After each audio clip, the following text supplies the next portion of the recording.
¿Qué tal? Buenas noches, bienvenidos una vez más a Entre Dichos, que hoy tiene por invitado a un personaje, a un estudioso que ya ha estado aquí en el estudio con nosotros. Es un constitucionalista de talla, he dicho, fue procurador de justicia en el Distrito Federal cuando llevaba a la ciudad ese nombre, fue también procurador general de justicia de la República, también fue ministro de la Suprema Corte y hoy actualmente es investigador emérito del Instituto de Investigaciones Jurídicas de la UNAM. Un hombre que, me permito hacer un comercial, acaba de publicar un nuevo libro, Constitución y Gobernabilidad, que espero tener la oportunidad de entrevistarlo sobre el libro. Hago nada más el comercial ahora porque la razón de la invitación obedece al propósito de hacer un primer balance de lo que fue la elección judicial, la reforma que esto supone, desde luego, y las consecuencias que puede acarrear. Así que le doy la más cordial bienvenida a Diego Valadez. Diego, un gusto. Un privilegio estar contigo, René, como siempre. Muchas gracias por esta invitación. Por el contrario, soy yo quien te agradece la disposición y quisiera pedirte de entrada, naturalmente, hacer una suerte de balance de lo que vimos o de lo que tuviste en particular el domingo pasado, en la elección. Vi la culminación de un proceso que se había venido comentando y ya prácticamente es un lugar común decir que lo que presenciamos fue ya la precipitación de lo último que quedaba del sistema institucional mexicano. Y digo de lo último que quedaba porque ya se han venido desmantelando muchas cosas. Se ha desmantelado a los partidos políticos, al sistema representativo, el diálogo político, se acabó con los órganos constitucionales autónomos que representaban un avance significativo, no solo en cuanto a independizar ciertas decisiones del gobierno central, sino también a profesionalizar administrativamente a sectores que requerían un manejo técnico muy complejo.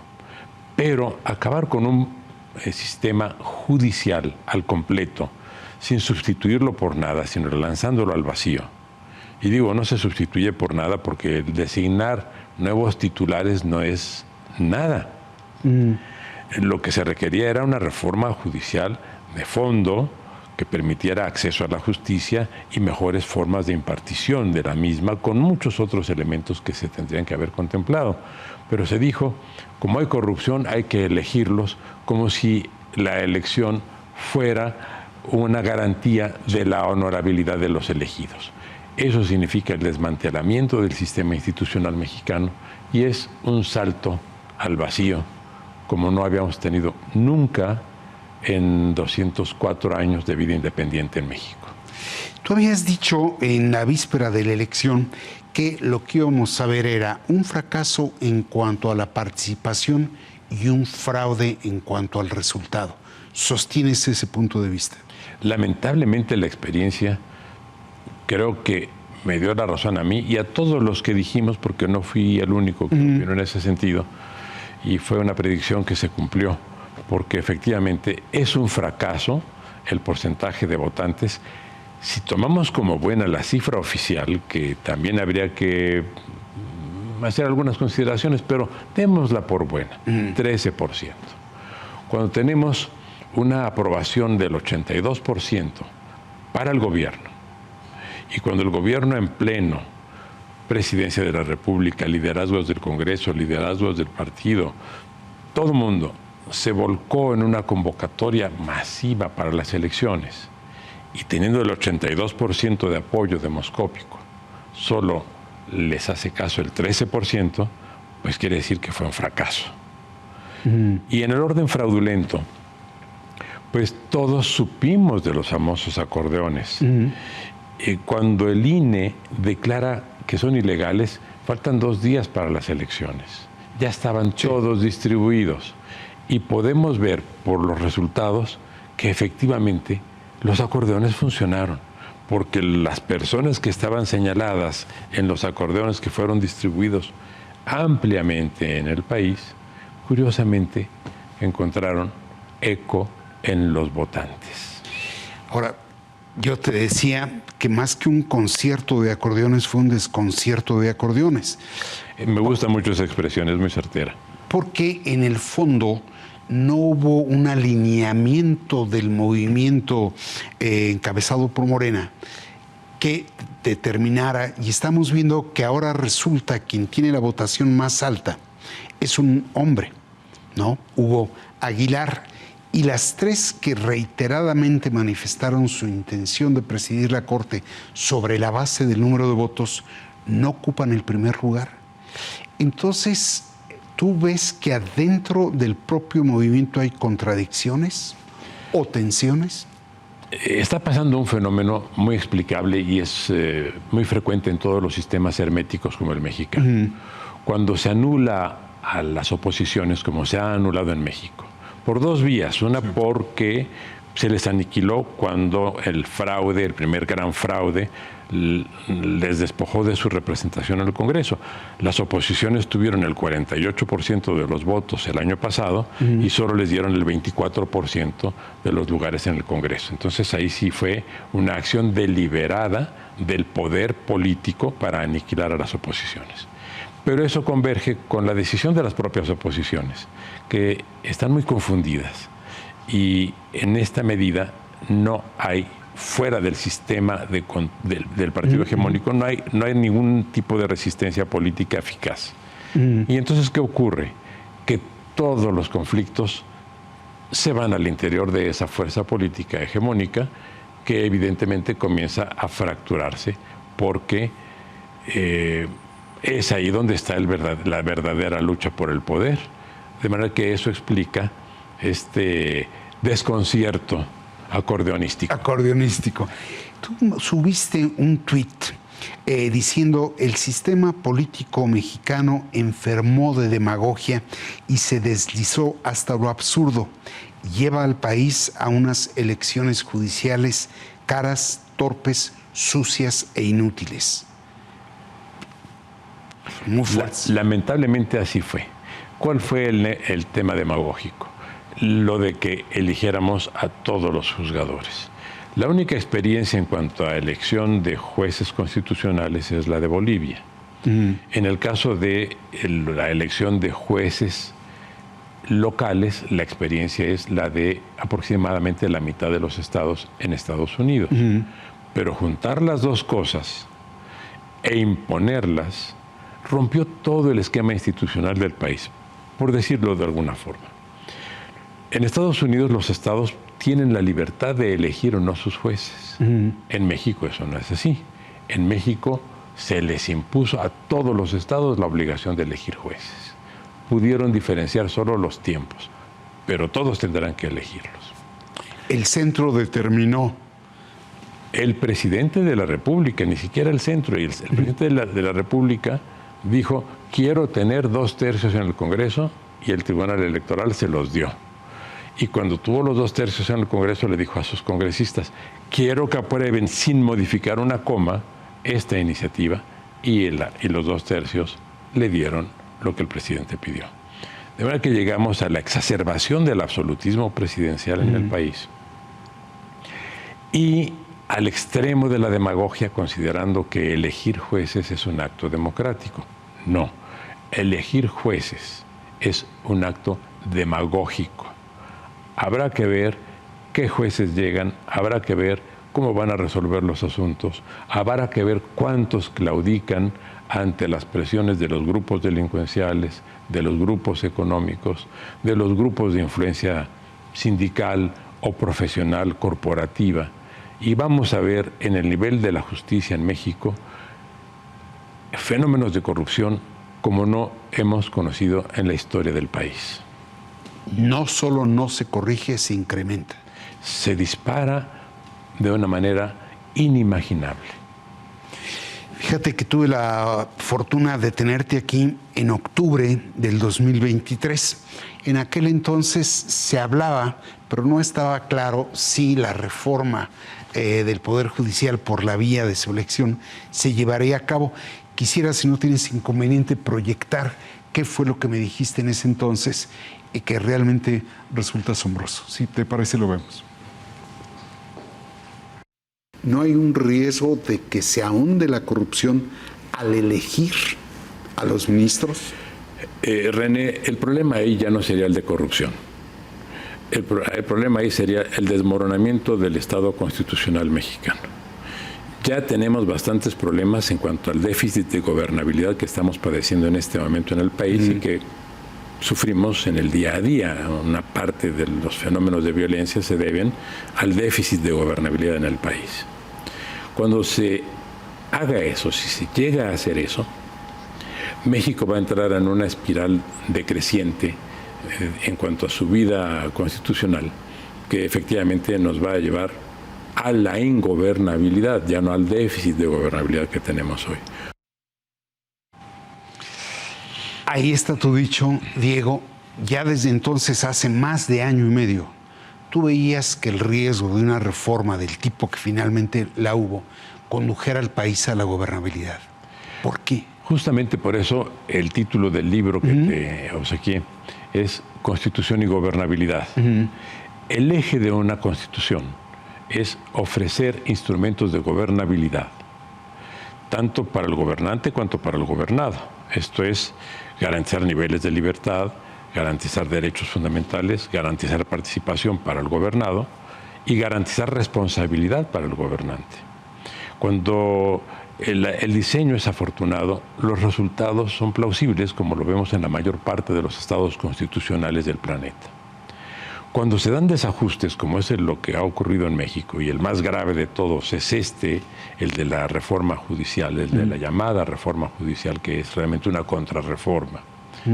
Lo que sucede es que se le quitan al Estado mexicano, como a cualquier Estado se le habrían quitado, los últimos instrumentos de una gobernabilidad posible. Todos queremos que los esfuerzos que hace la presidenta y que hace su gobierno en materia de seguridad den resultado, bien por ella y bien por nosotros para que vivamos más tranquilos.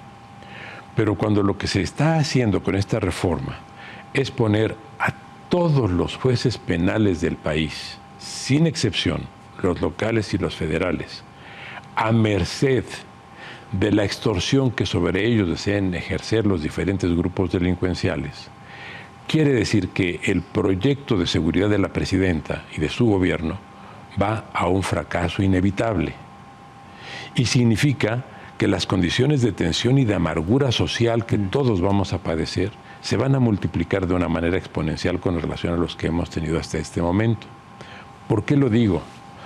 Porque los jueces federales, que han tenido una característica de movilidad desde el siglo XIX, justamente para no crear intereses en el ámbito local y para mantenerse independientes de las vicisitudes de las entidades, ahora tendrán que pasar todo su periodo para el que fueron electos en el lugar en el que fueron elegidos. De manera que imaginemos lo que va a pasar con los jueces en materia penal, 9 años que ya no podrán salir de su jurisdicción en Michoacán, en Guerrero, en Sinaloa, en la mitad de los estados del país. Pues, ¿qué van a hacer cuando las organizaciones delincuenciales lleguen a extorsionarlos o a presionarlos o a corromperlos? No a todos los corromperán, pero será suficiente con que les digan: oye, estoy enterado dónde viven tu familia y tus primos y a qué escuela van tus hijos de 3 años, para que cualquier juez se rinda. Es un problema ya de carácter humano. Sí. A esto lanzó la reforma a todos los jueces. ¿Qué va a pasar en materia de seguridad? Muy pronto, tan rápido como sean detenidos y puestos a disposición de un juez, los delincuentes con ciertos niveles de influencia y de organización saldrán en libertad, y las autorizaciones judiciales para las extradiciones se van a encarecer y a enrarecer. Esto es, se ha abierto una verdadera línea de agua en el nivel de flotación del sistema de seguridad del país. Y no lo advirtieron. Se los dijimos muchas veces en forma pública, quisimos decírselos de manera personal, pero nunca prestaron atención. hay una interrupción en el diálogo entre el gobierno y la sociedad. La sociedad quiere ayudar a su gobierno, porque finalmente del gobierno depende la sociedad, el éxito de la sociedad. El gobierno no quiere escuchar a la sociedad más que cuando lo aplaude o cuando tiene expresiones laudatorias. Estuviste en otra entrevista la semana pasada, si no me equivoco, con Carmen Aristegui. Así es. Y ahí radicalizaste, disentiste de lo que decía el expresidente Zedillo sobre la posibilidad de que el país vaya a una tiranía. Tú dijiste no, no va a una tiranía, va a una anarquía. ¿Así lo estás viendo? René, una tiranía es un sistema que funciona al margen de la ley, pero de manera eficaz. Cuando lo que tenemos es un sistema que funciona al margen de la ley y que no da resultados eficaces, eso ya no es tiranía, eso es anarquía o ingobernabilidad. No podemos encontrar ningún sistema dictatorial en el mundo que respete la norma, pero su procedimiento no de legitimación, sino simplemente de explicación o justificación consiste en que da resultados. Esos resultados se llaman disciplina, orden, etcétera, etcétera. Todo lo que es el discurso conservador que ni tú, ni yo, ni la mayor parte de los mexicanos con el que no simpatizamos. Pero te repito, la transgresión de la norma no significa el establecimiento de una tiranía. Cuando la transgresión de la norma de lo que va acompañado es de ingobernabilidad, eso no es tiranía, eso es anarquía. Anarquía. Ahora, tú has dicho que se está viviendo una suerte de absolutismo presidencial. La reforma del Poder Judicial, en los términos que se llevó a cabo, ¿fortalece esa idea tuya? Sí, lleva al paroxismo del absolutismo presidencial. En el orden, digamos, de controles sobre los estados. Hay un sistema de participación de los estados con relación al ingreso fiscal, que es del 20%. Se dividen 16 para los estados y 4 para los municipios. Todo lo que se dé a los estados por encima del 20% ya es una merced presidencial que depende del nivel de relación que se tenga con los gobernadores. Y por eso vemos que muchos gobernadores, aún elegidos por partidos opositores, se vuelven entusiastas partidarios de los presidentes, porque de eso depende que les den recursos para inversión en obra pública. Pero cuando además de esto, ya todo el sistema judicial queda vulnerado y se impone a los estados, como ocurrió, pues es que el absolutismo presidencial ha llegado a un nivel máximo. Pero ahí, curiosamente, le va a producir un efecto de paradoja, porque serán los caciques locales los que se van a adueñar de los sistemas judiciales local y federal. De manera que esto que fue un extremo de imposición presidencial sobre el sistema federal mexicano va a tener un efecto exactamente inverso al que se propuso. Se cree que el gobierno va a tener control sobre los elegidos y eso es falso. Van a darse dos fenómenos. O bien los elegidos son cooptados, intimidados o extorsionados por terceras fuerzas, o bien comienzan a ejercer su propia soberanía o su propio sistema de determinación de decisiones, porque tienen a partir de este domingo la misma fuente de legitimidad que el presidente de la República y que el Congreso. Por decirlo en otros términos, quien presida la Suprema Corte de Justicia será una persona elegida por sufragio universal, directo, nacional, igual que la presidenta de la República. Tendrá menos votos, pero tendrá la misma fuente de legitimidad. Cuando los ministros y las ministras de la Corte adviertan que van a estar ahí 12 años frente a los 5 que le quedan al actual gobierno, comenzarán a actuar en términos que el gobierno no imagina. Y cuando los legisladores sean objeto de revisión en cuanto a sus decisiones por la Suprema Corte de Justicia, ya no podrán quejarse de que jueces no elegidos están modificando decisiones de diputados y senadores sí elegidos. Serán tan elegidos los jueces como los diputados y los senadores. De manera que viene una disrupción del sistema institucional en el país por las dos vías, o por la vía de la claudicación o por la vía del ejercicio de las facultades que la Constitución les está confiriendo, porque les ha convertido en representantes de la nación, cosa que no eran. Así es, así es. Si te parece, vamos a una pausa y regresamos con ustedes.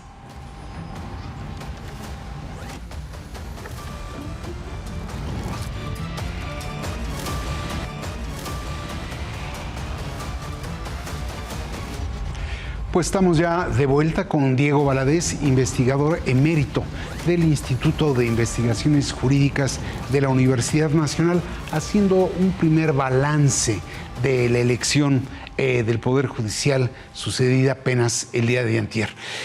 Diego, en esto hay una paradoja. No es esta la primera vez que la llamada Cuarta Transformación intenta reformar al Poder Judicial. Se pierde de vista, pero en el 2021, el entonces presidente López Obrador accedió que el entonces presidente de la Corte, Arturo Saldívar, emprendiera una reforma. Este la llevó a cabo en el 2021 y dijo que era la más importante durante los últimos 30 años. Pero, ¿qué pasó? ¿Fracasó? ¿Qué fue? ¿Qué es lo que tuviste? ¿Por qué otra reforma a menos de 3 años después? Esa reforma estuvo bien construida, desde mi punto de vista. Digamos, entre los expertos o apellidados expertos hay algunas discrepancias. Se pueden decir 3 o 4 cosas que se pudieron haber hecho de otra forma, pero en general fue una buena reforma. Comenzó a ocurrir un fenómeno muy peculiar, y hay que reconocerlo también de una manera y decirlo de una manera muy crítica. No digo autocrítica porque ni tú ni yo somos parte del Poder Judicial, pero sí crítica. A lo mejor nos postulamos. A lo mejor. El Poder Judicial comenzó a actuar de una manera ideologizada y comenzó a transgredir algunas de sus propias normas. Por ejemplo, hubo casos de jueces de distrito que con relación a determinadas leyes decretaron la suspensión con efectos generales de los actos impugnados cuando los que habían recurrido por la vía del amparo eran 1 o 2 o 5 o los que hayan sido. El juez no podía hacer una declaración de carácter general y comenzaron a hacerlas. Este tipo de disrupciones se comenzó a generalizar. Y comenzaron también a darse otros procesos que igualmente generaron una tensión muy importante entre el aparato de gobierno y el aparato judicial. No digo que no haya habido buenas razones, pero, por ejemplo, todos aquellos que no podían conseguir medicamentos o tratamientos para sus familiares con padecimientos muy graves recurrían al Poder Judicial, y el Poder Judicial comenzaba a dar órdenes a la administración para proveer esos medicamentos. El hecho de que el Poder Judicial declarara la vulneración de los derechos es uno. El además tomar una posición proactiva de dar órdenes para la realización de un acto de carácter administrativo es otro. Así comenzaron a darse muchas incidencias que generaron una tensión considerable entre los órganos del poder y culmina, digamos, en el orden de apariencia formal en el episodio de un 5 de febrero en Querétaro. Sí. Que todos recordamos. Que no se levanta la presidenta de la Suprema Corte a saludar al presidente de la República. ¿Te refieres a eso? Y a partir de eso, inclusive el presidente dice que ningún colaborador suyo debería tomar ni siquiera una llamada telefónica de quien preside la Suprema Corte de Justicia. O sea, se da un cisma, desde mi punto de vista. Las dos reacciones fueron excesivas. Las dos reacciones. Yo creo que las dos reacciones fueron, pero no era para tanto tampoco. A ver si te sigo. Uno, el propio Poder Judicial se aparta de la reforma que él mismo se dio, valga la redundancia, a sí mismo. Dos, Y comienza a excederse. se excede Así es. en su función y en vez de ser un contrapeso, pasa a ser un factor casi de oposición. Prácticamente. Y tres, hay torpeza política por parte de la cabeza de la Suprema Corte de Justicia. No digo que haya habido torpeza como una decisión general, pero creo que ese acto impremeditado y espontáneo, justificado en cuanto a que la habían puesto también en un lugar que no le correspondía, quizá generó una inconformidad que dio lugar a pues un desafío público. ¿Dirías, Diego, que en la radicalidad de la reforma que finalmente se aprobó en septiembre del año pasado, tiene responsabilidad el propio Poder Judicial? Por eso te dije que yo tengo una posición crítica. Mi función como académico no es política, ni de facción, ni ideológica. Tengo mi propia ideología, que es como la tuya, y que coincidimos. Bueno, que nos consideramos personas progresistas, y lo somos, y lo hemos demostrado. Pero creo que cuando se analizan los procesos públicos, se tiene que ser muy objetivo. Y desde mi punto de vista, en un caso de plena objetividad, creo que hubo errores por parte del Poder Judicial y que hubo excesos, sin duda, por parte del Poder Ejecutivo y también del Poder Legislativo. Máxime cuando se cierran a la posibilidad del diálogo. La Corte elaboró un proyecto tardío, pero lo elaboró, y cuando lo hizo llegar al Poder Judicial, al Poder Legislativo, no recibió ni siquiera por cortesía la expresión de que sería estudiado. Y cuando son invitados los integrantes del Poder Judicial para opinar acerca de la reforma, se les previene que pues van por cortesía, pero que lo que digan es irrelevante porque las decisiones ya están tomadas. Fíjate que yo tengo la impresión, es una opinión a título personal, de que no hubo la defensa por parte del órgano superior del Poder Judicial, del Poder Judicial. ¿Coincides con ello? ¿No coincides? Para corroborar lo que tú dices, para mí representa una incógnita porque el Poder Judicial no notificó al Instituto Nacional Electoral que la lista que había recibido y que sería incluida en las boletas de votación, en las que aparece una columna atribuida al Poder Judicial de la Federación, pues decir que no había sido hecha por el Poder Judicial, sino que el Poder Judicial había sido suplantado nada menos que por el Senado de la República, contraviniendo de manera expresa, no implícita, expresa lo dispuesto por la Constitución. El Poder Judicial muy bien pudo haber pedido que todos los que aparecían en la lista como candidatos suyos fueran retirados. No habría entorpecido la elección constitucionalmente se hubiera podido llevar a cabo con dos listas, la del Ejecutivo y la del Legislativo, pero habría exhibido de una manera más ostensible que se trataba de una elección en la que el propósito era la extensión de la hegemonía política que existe en el Congreso, también ahora al Poder Judicial. Me sorprendió que no hubiera habido esa reacción por parte del Poder Judicial de la Federación, y lo tengo que decir con toda franqueza y llaneza. Muy bien. Si te parece, quisiera ahora proyectar un pasaje de otra entrevista que tuve contigo, pero esta ya en abril de 2024. Si te parece, la vemos ahí. Tenemos que revisar a fondo el problema de la justicia, pero no solo el de los tribunales, no solo el de la Corte, René. Ya hay que ir al fondo. El Estado mexicano es un Estado que carece de política en materia de justicia desde 1917 hasta la fecha. Ahí está tu dicho, Diego. Hay algo paradójico en la reforma que finalmente se concretó, tuvo uno de sus últimos, no diré el último, pero uno de sus últimos capítulos el domingo. Se habla del acceso a la justicia, se habla de los vicios del nepotismo, de la corrupción, del tráfico de influencias, pero esta reforma no responde a ellos y no es integral por cuanto que solo toca lo relativo a la impartición de justicia, pero no a la procuración. Es decir, se empezó por el último eslabón. ¿Estarías de acuerdo? Totalmente de acuerdo. Y justamente es parte de lo que trato en este libro, cómo reconstruir el sistema de justicia, pero además cómo establecer una distinción entre la función jurisdiccional y la función de gobierno que tiene que ver con las políticas de justicia.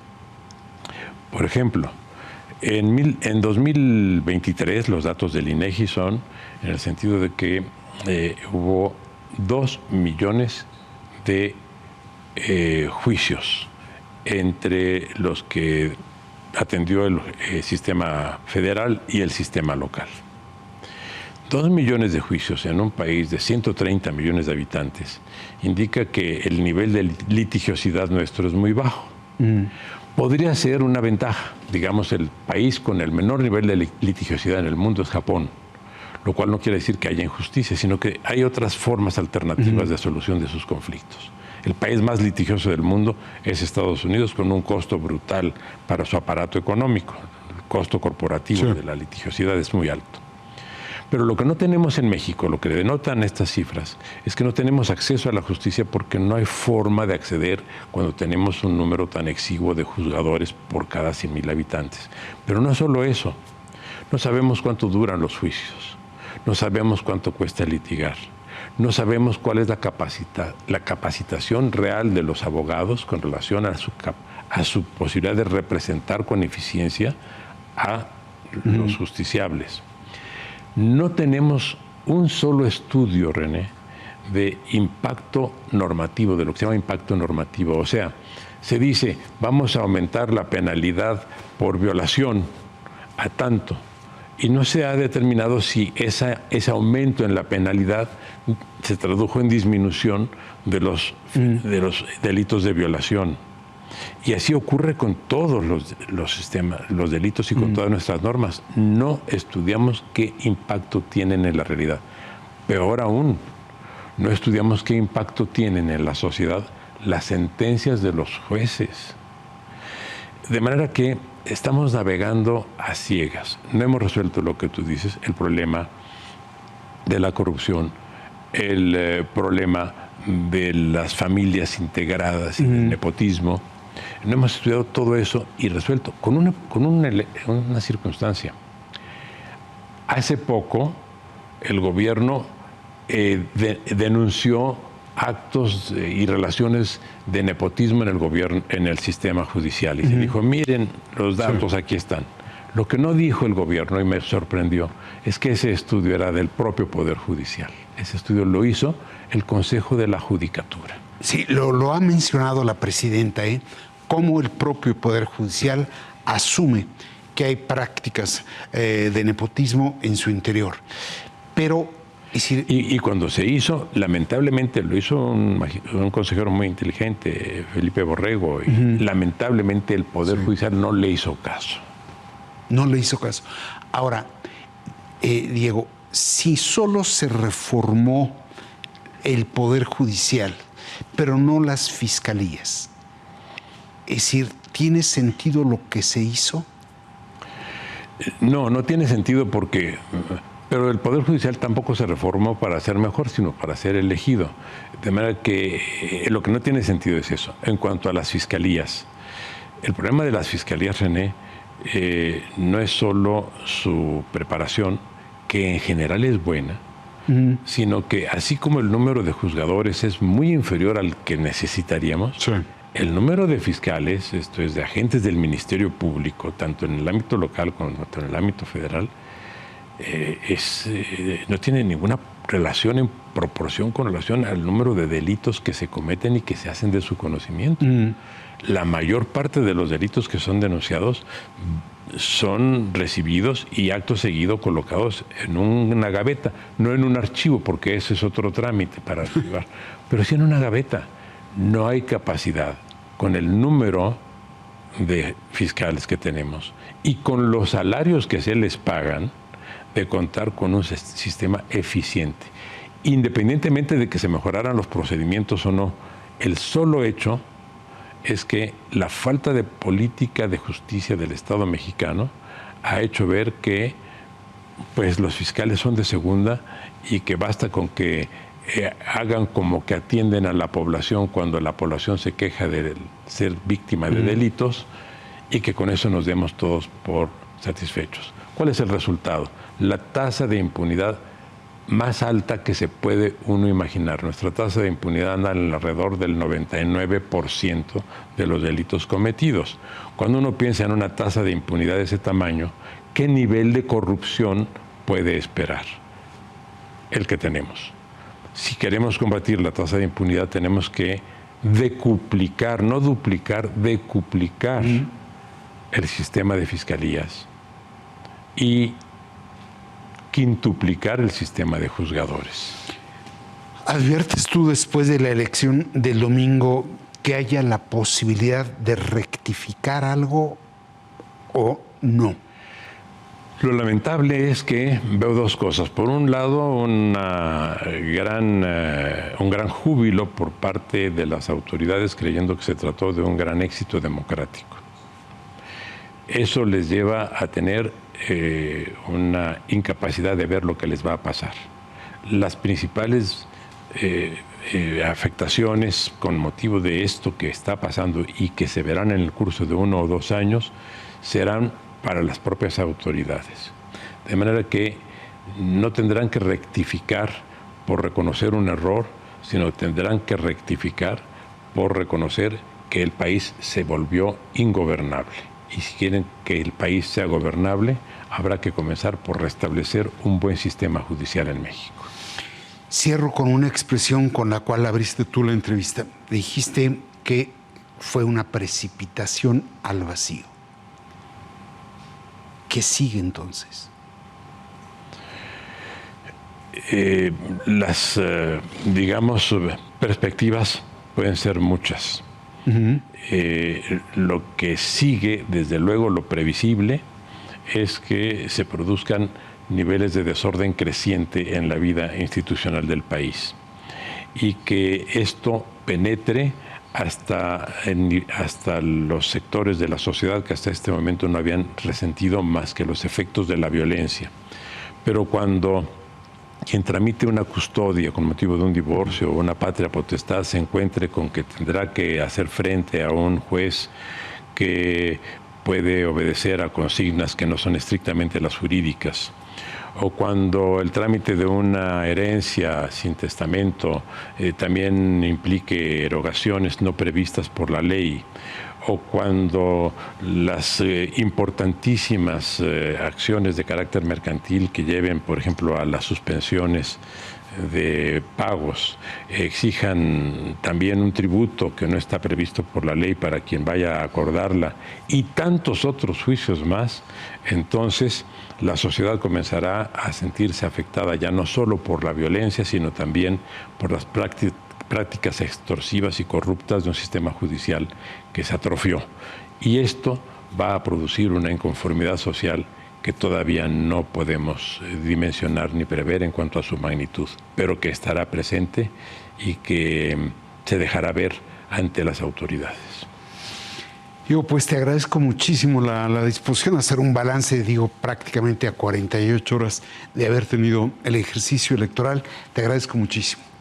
Es un privilegio para mí platicar contigo. Gracias, René, una vez más. Y desde luego también le agradezco a usted el hecho de acompañarnos aquí en Entre Dichos a través de El Financiero Televisión. Muchas gracias.